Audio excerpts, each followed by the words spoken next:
Terima kasih Anda masih bersama kami di Kompas Petang. Saya Cynthia Rompas. Saudara Ketua Umum Partai Solidaritas Indonesia, Kaisang Pangarep mengungkap sosok berinisial J telah bersedia menjadi Ketua Dewan Pembina PSI periode 2025-2030.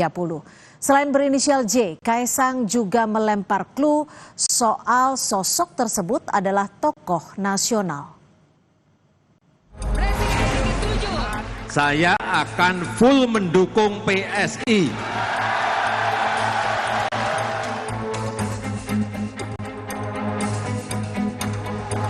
Tokoh berinisial J adalah sosok yang dibocorkan Kaisang akan segera menjabat sebagai Ketua Dewan Pembina PSI.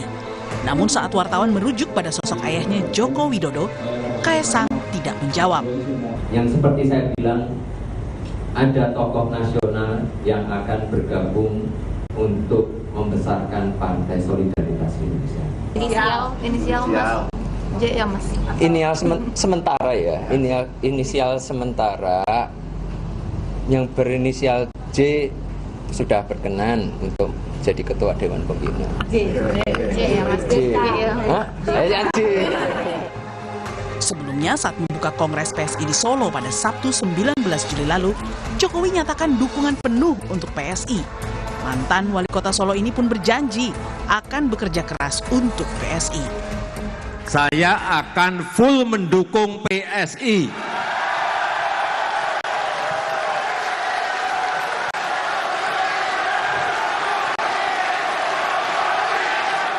Saya akan bekerja keras untuk PSI.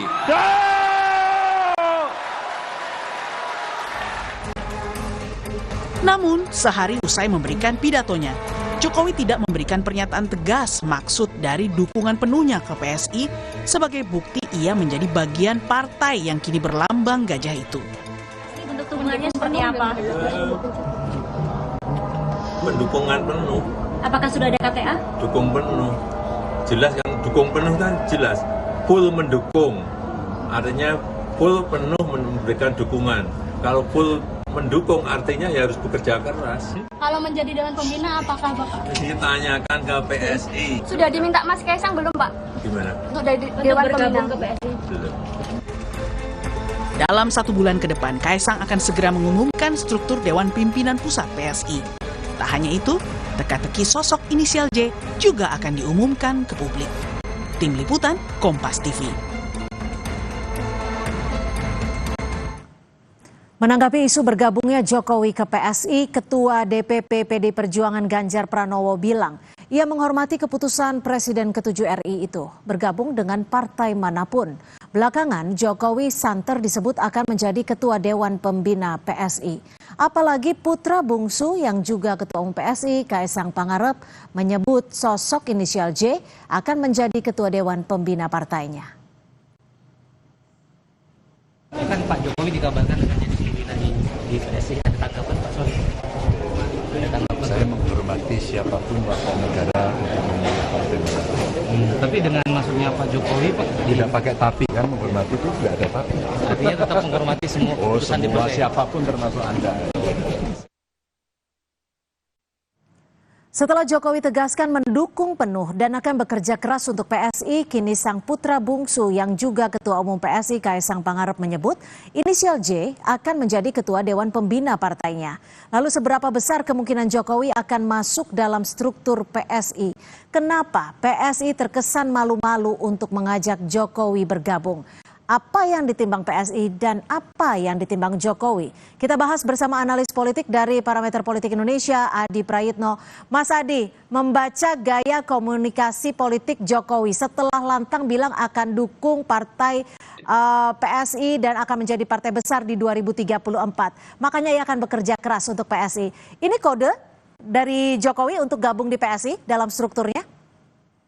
Ya, saya kira itu memang kode keras ya, soal kemungkinan Jokowi akan bergabung di PSI. Meski secara prinsip sebenarnya tanpa legal formal, tanpa masuk struktur sekalipun, PSI itu kan imam besar politiknya adalah Jokowi. Orkestrasi politiknya adalah sangat tergantung bagaimana arahan-arahan politik yang disampaikan oleh Jokowi.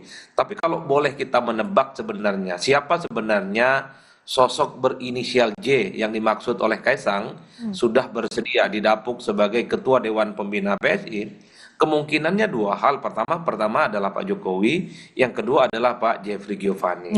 Kalau kemudian at the end of the day-nya misalnya yang jadi Ketua Dewan Pembina PSI itu adalah Jeffrey Giovanni, tentu tidak ada elemen of surprise yang sebenarnya ditunggu oleh publik. Karena selama ini memang JG adalah sosok pendiri dan juga adalah sebagai orang yang pernah menjadi ketua Dewan Penasehat ya. Kalau yang kemudian ditunggu yang kedua adalah Pak Jokowi, ini yang sebenarnya ditunggu dalam konteks legal formal secara struktural menyatakan diri dan menjadi bagian penting dari PSI. Inilah yang saya kira dugaan publik ketika Kaisang mengatakan tanda-tandanya adalah tokoh nasional berinisial J sudah bersedia.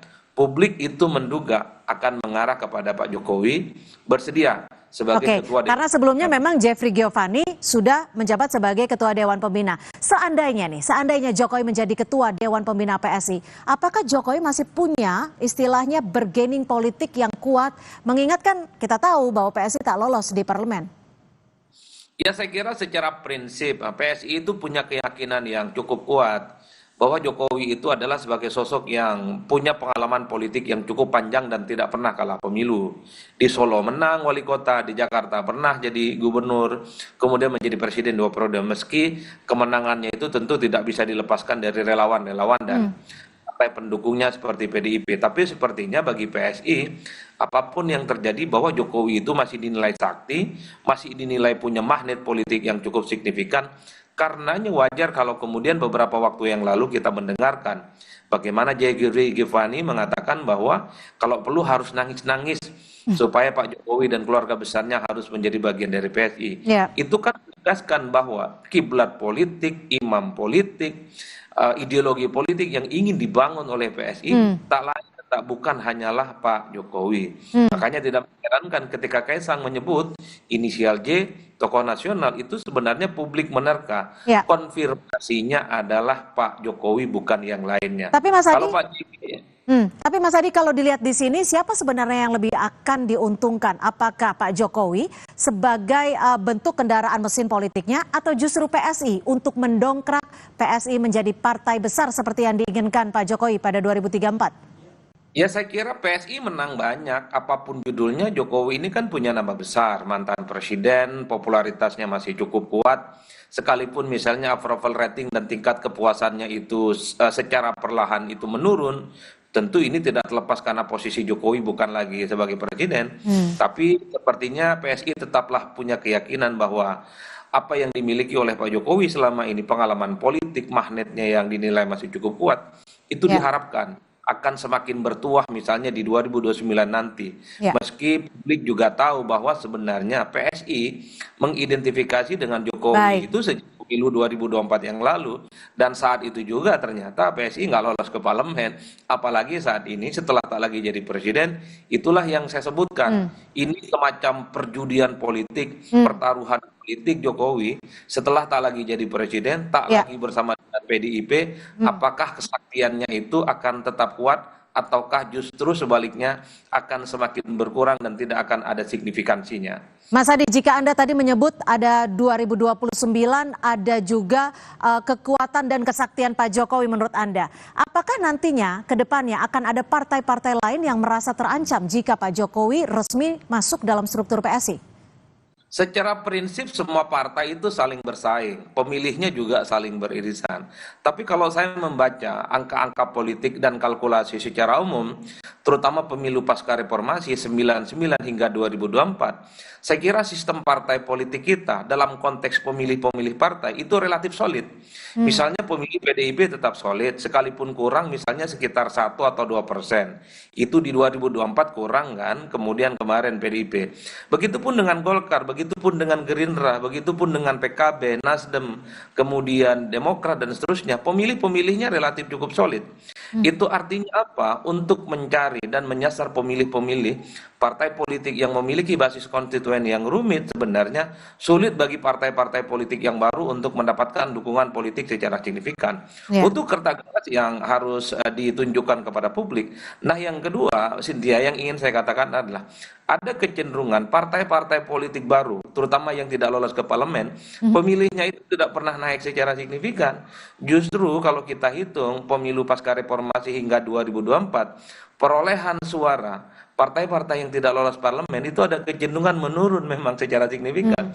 Realitas politik yang tentu tidak mudah akan dihadapi oleh PSI menghadapi pertarungan politik di 2029 di tengah misalnya sistem kepartaian kita sudah mulai solid, di mana dukungan rakyat kepada partai politik tertentu sudah mulai terbentuk, dan ada kecenderungan partai politik baru non parlemen itu suaranya tidak pernah lolos dan kemudian dukungan politiknya selama ini tidak pernah kelihatan secara signifikan juga. Artinya kita nantikan seperti apa keputusannya nanti siapa ketua Dewan Pembina dari PSI. Terima kasih Mas Adi Prayitno, Direktur Eksekutif Parameter Politik atas perspektifnya sore hari ini. Selamat sore Mas.